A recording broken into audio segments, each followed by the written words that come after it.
जी मुंबई से। राधा वल्लभ सिंह।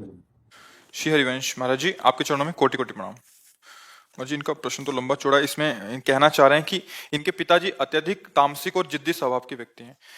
अभी महाराज जी पहले तो तामसिक थे, फिर क्या पीछे कुछ एक्सीडेंट हुआ, अभी वो बेड पे आ गए, अभी वो अपनी तामसिक खान पान नहीं छोड़ रहे और ना ही बात मानते हैं, गाली देते हैं, गलोच करते हैं, जो भी है। ये देखकर इनको गुस्सा आता है और गुस्से से कुछ खरी खोटी सुना देते हैं, नहीं फिर पश्चाताप होता है कि मैंने ऐसा क्यों किया, नहीं मेरी भक्ति का नाश हो रहा है। महाराज जी, अभी हाँ इनका क्या कर्तव्य है? हाँ, इनका कर्तव्य है, बिल्कुल उनको प्रभु की तरह मानो।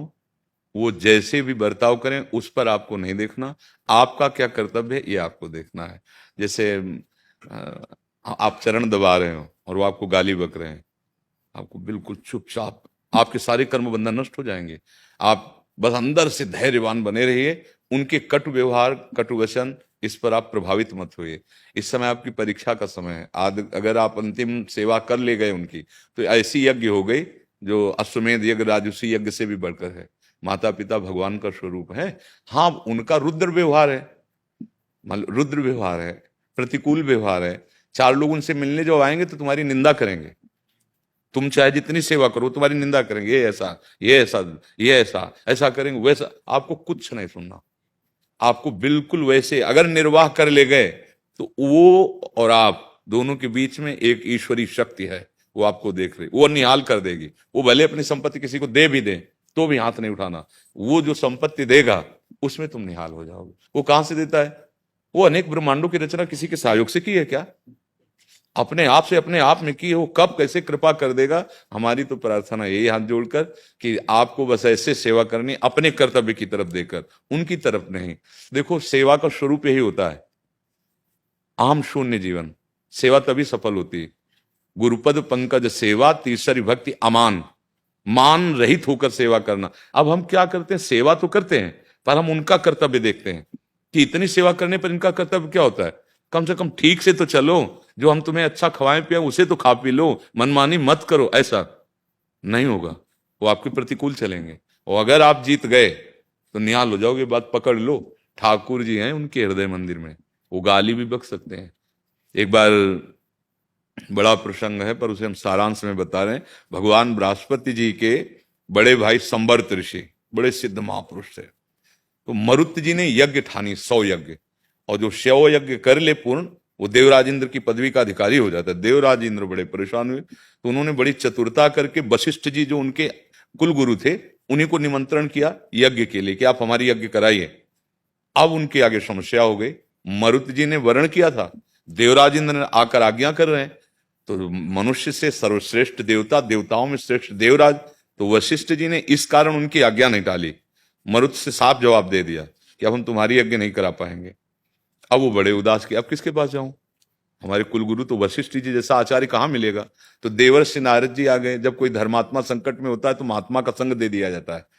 अब देवर्षि नारद जी से अपनी मन की बात पूरी रखी, तो उन्होंने कहा हम आपको बताएं, पूरा दैवी सिस्टम हिल जाएगा, ऐसे हम महात्मा का परिचय बता रहे हैं।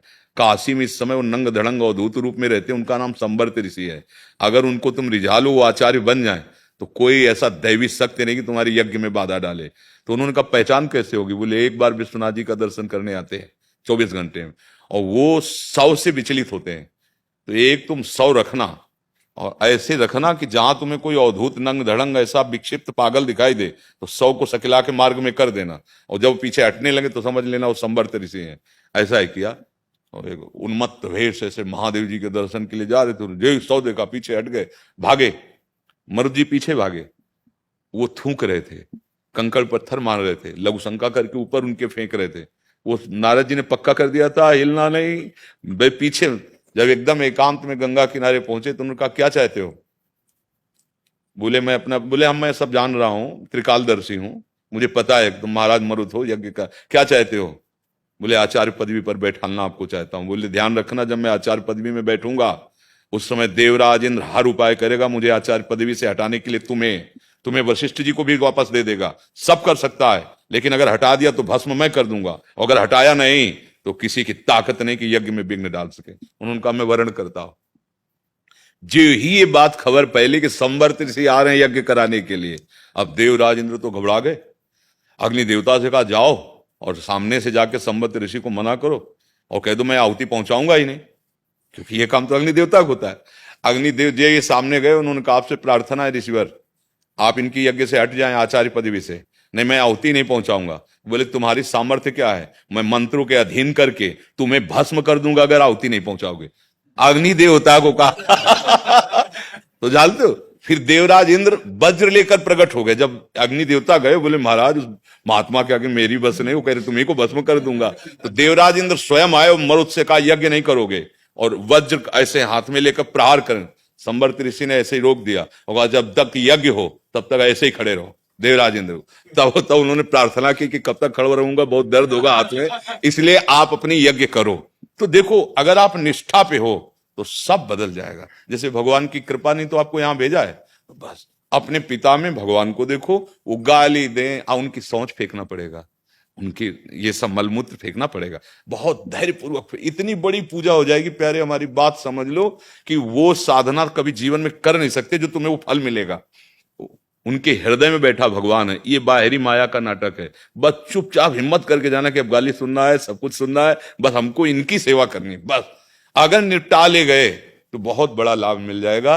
बड़ा मुश्किल होता है, क्योंकि जब हम सेवा करते हैं तन से, धन से, मन से, तो हमारे मन में एक बात होती है कि प्रशंसा तो होनी। जब 4 रिश्तेदार आए तो कि हमारे जैसा बेटा कोई नहीं होगा, इतना तो है ना, और इतना की जगह वो और निंदा कर रहे हैं। इन सारी चीजों से दिक्कत भी नहीं है महाराज जी, मतलब 8 साल हो गए उनको इससे जूझते हुए। जी। जब हमारी माता श्री जो हैं, तो अध्यात्म पे वो मुझे और मेरे भाई को वही लेकर आई बचपन से। जी। जब उन्हें गाली देते ना तब नहीं, वो बहुत किसी वो लगती कुछ भी कुछ नहीं, अपने कर्तव्य को देखो, अपने कर्तव्य को बिल्कुल नहीं। माता श्री के लिए भी कुछ ना बोले उन्हें। अब वो मार तो सकते नहीं, नहीं, बिल्कुल। तो फिर चिंता क्या कर बड़े बड़े बोले ले तो क्या चला जाएगा।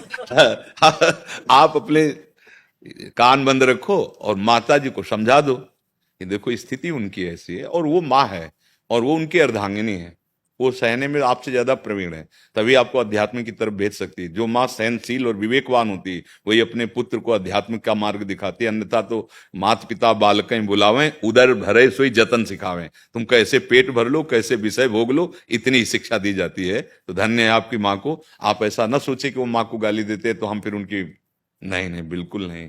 अवसर आया है, बढ़िया सेवा कर लो, भगवान ही है जी।